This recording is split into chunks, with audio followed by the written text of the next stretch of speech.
فاجعة تهز مدينة طنجة.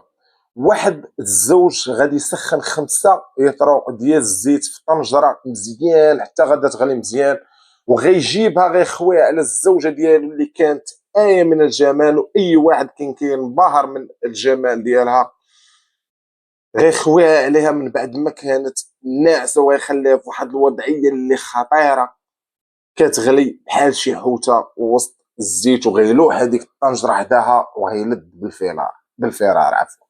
الزوجه غادا تموت وغتلفظ الانفاس الاخيره ديالها. شنو سر هاد الفعله وعلاش دار ليها بحال هكا؟ هادشي اللي غنعرفو من هنايا لنهايه هاد الحلقه. غنبداو القصه من مدينه طنجه، فين واحد السيد غيتعرف على واحد السيده، غيتزوجوا، غيبداو عايشين حياتهم بخير. الزوج كانت عنده الدويره ديالو، عايشه مع الزوجه ديالو، ما خاصهم حتى شي خير، هو خدام هي كتقوم بالواجبات ديالها المنزليه. دازت مده كيولدوا البنيه الاولى، من بعد مده اخرى ولدوا البنيه الثانيه، بعد مده اخرى كيولدوا البنيه الثالثه، يعني ولاو عندهم 3 ديال البنيات. كبروا وليداتهم، شي قرا شي ما قراش.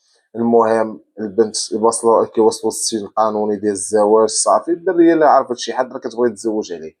الدريه بنتو سميتها شريفه، غادا تتعرف على واحد السيد غادا تزوج به، غتعيش هي وياه 4 سنين، غيترزقوا فيها بواحد الدري اللي غيسميوه صفوان. من بعد 4 سنين ما غاديش يتفاهموا، بحال اي زوج وزوجه ربي كيحل الطلاق، من بعد ما تفاهموش كيطالقوا. كترجع تعيش مع الاب ديالها، هو والام ديالها. هاد راجلها غيبقى كيصرف عليها كيف اي واحد كيطلق مرته، الاغلبيه اللي كيكونوا ناس ديال بصح، ناس معقولين، رجاله معقولين، كيبقى يصرف على وليدو، بقى كيصرف عليه. دازت مده كيغبر الاثار ديالو، ما كتبقى لا اخبار لا والو على راجلها اللي مطلقه منه. مشات دعاتو، لكن من بعد غتعرف بانه مشى حرق ومشى لاسبان. هذاك الشيء اللي كاين صافي خلات امرها المناهه بقات عايشه مع الام ديالها. من بعد الام ديالها والاب ديالها غتشيء الاقدار ديالهم غاديين يتطالقوا، وغتبقى الام عايشه في الدار ديال راجلها، وراجلها غيمشي غيعيش في واحد العروبيه بنواحي مدينه طنجه. 6 سنين من بعد الطلاق ديال شريفه، غادا تتعرف على واحد السيد من اصول تركيا، يعني الاب ديالو تركي والاب ديالو مغربيه. غيتعرفوا على بعضياتهم بحال اي كوبل، اي جوج. غتحكي لي كل شيء، غتقول لي انا راه طلقت وعندي وليد، هكاين وهكاين. سمع الهضره ديالها، بقاو كيتعرفوا على بعضياتهم، وقال لي راه عندي شركه، عندي الدار في تركيا، الشركه ديال السياحه عندي في تركيا. دازت 6 شهور ديال فتره التعارف بيناتهم، غيبروبوزي عليها الزواج، غيقول لها نتزوج. غتقول لي غنهضر مع العائله ديالي، بابا وماما، وغنشوفهم شنو غادي يقولوا لي. مشات قالت الام ديالها، قالت لها واحد السيد راه تركيا كاين، وكاين شركه السياحه عايش برا، عنده الدار برا، راه بغى يتزوج بيا. قالت لها واش حكيتي لي كلشي شنو كاين؟ قالت لها راه قلت لي كلشي شنو كاين. قالت لي عندك يدير لك بحال اللي فات، دوزو مده عاوتاني ويخليك ويطالقوا. قالت لي لا، هذا راه ماشي بحال كلشي، هذا راه كيبغيني. قالتها الاب ديالها تا هو قال لها الله يعاونك بنتي، الله يسهل عليكم. المهم يدوز داك الشيء كيف ما ديال الاصول، خطوبه، زواج، عرس، الى اخره. جاوبت السيد، جاب الام ديالو نهار الخطبه باش يخطبوا. هادشي من بعد 6 شهور ديال التعارف. جاو خطبوا بحال اي خطبه، بحال اي كيف ما كدوز في البيوت المغربيه. جاب داكشي ديال الخطبه. المهم تعرفوا على بعضياتهم، العائلات ما بيناتهم، اتفقوا اشنو غاديين يديروا، قبلوا بالزواج ديالو. قال لهم راه غادي نتزوجوا من بعد 6 شهور من ما يخرجوا الوراق، وغادي نمشيو نعيشوا في تركيا، راه عندي الدار ديالي وديك. صافي قبلوا. من بعد غيجي النهار ديال العرس. هو كان موعدهم انهم غيعطيهم الفلوس ديال العرس وغيتعاونوا على العرس، وهذه شويه قال لهم راه تكودات ليا لاكارت بونكار ديالي، جاب لهم غير شي حاجه تسلفها، قال الام ديالها تكلفي انت بكل شيء، انا غادي انا غنرد لك الفلوس. الام ديال شريفه تكلفت بالتفاصيل ديال العرس بكل شيء، من بعد كيجيب لها غير شويه من هذاك المبلغ ديال العرس، والبقيه ما ردهاش ليها. من بعد العرس يعني السيد راه تزوج، خاصو يدي مرتو لدارو. قال لها راك عارفه دابا شنو كاين، راه ما يمكنش نمشيو، خاصنا 6 شهور بعد وراه. قالت لي شريفه شوف انا ما يمكنش نعيش مع امك، ما غاديش نعيش معها، جي عيش انت معانا بين ما خرجوا الوراق ونمشيو لدارنا. قال لها مرحبا لاله، جاتو توا من الجنة والنعيم. رجع هو وياها يعيشوا مع الام ديالها اللي هي نسيبته. تصانت ليا فلوس ديال العرس، راه عطا غير شويه ردوا ليها، يعني البقيه كامله بقات على الام ديال شريفه، هي اللي تكلفت بها وهي اللي خلصتها. عاش معاها من بعد مده ديال الزواج، فين ما توقع بيناتهم شي حاجه كان حياتهم غير المشاكل. كيتكى عليها بالليل، كيوكلها لها عصا، كيشفر ليهم التليفونات، كيشفر ليهم الفلوس، وملي كيهضروا معاه كيبدا يخرج بعينيه ويطرد فيهم، كيقول لهم انا والله ما درت، والله ما درت، والله ما درت. ملي عيق بزاف، الام ديالها غتقولها الاب ديالها غادي يجي غيهضر معاه، غيقول لي شوف انت شنو كدير وكدير. قال لي راه ما كندير والو، والله ما درت شي حاجه، والله ما صرت حاجه. قال لي شوف خرج كري لمرتك. فعلا داك الشيء اللي غادي يدير، غادي يهز مرتو غيمشي يكري واحد الدار مفرشه.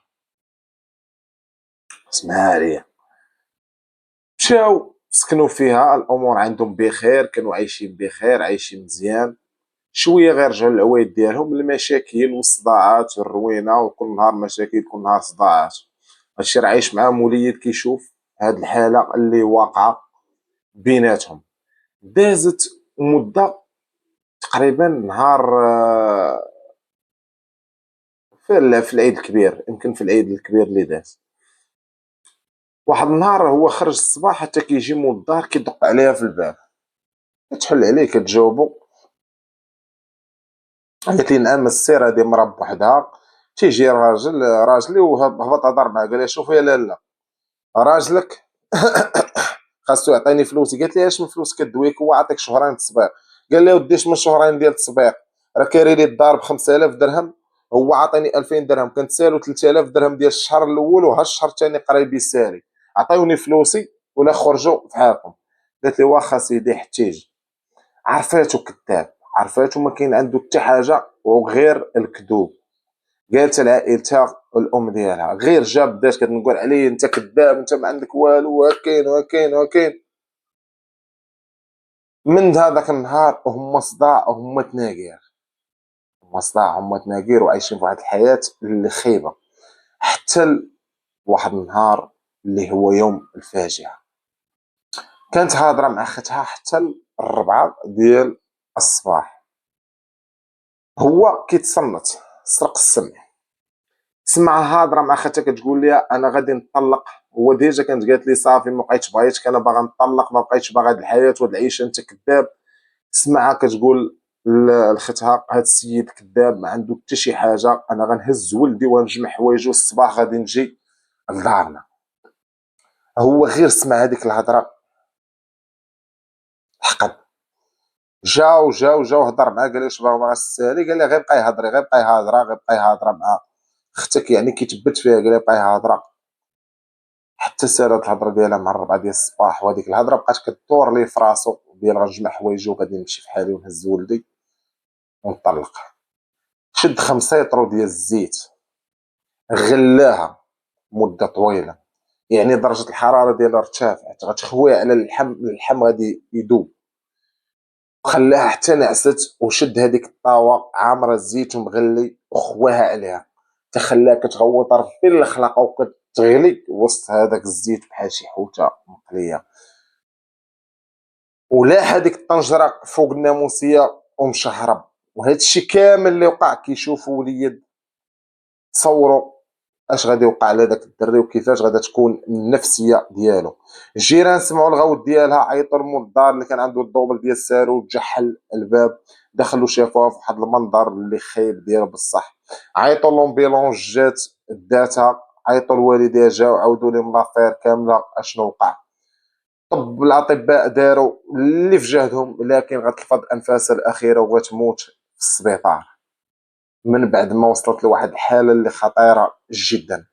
هذا الشخص، هذا المجرم، غيلقاو القبض عليه 8 سوايع من بعد وقوع هذه الجريمه في مدينه تطوان. غيجيبوه غيديروا معاه التحقيق، السيد كيدخل ويخرج في الهضره.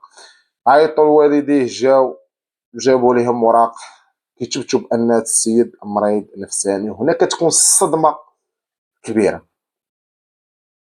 كيفاش هاد الام اللي عارفه ولدها مريض نفساني وقبلت به انه يتزوج بهاد بنت الناس؟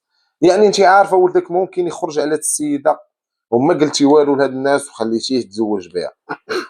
ثاني حاجه، اول حاجه.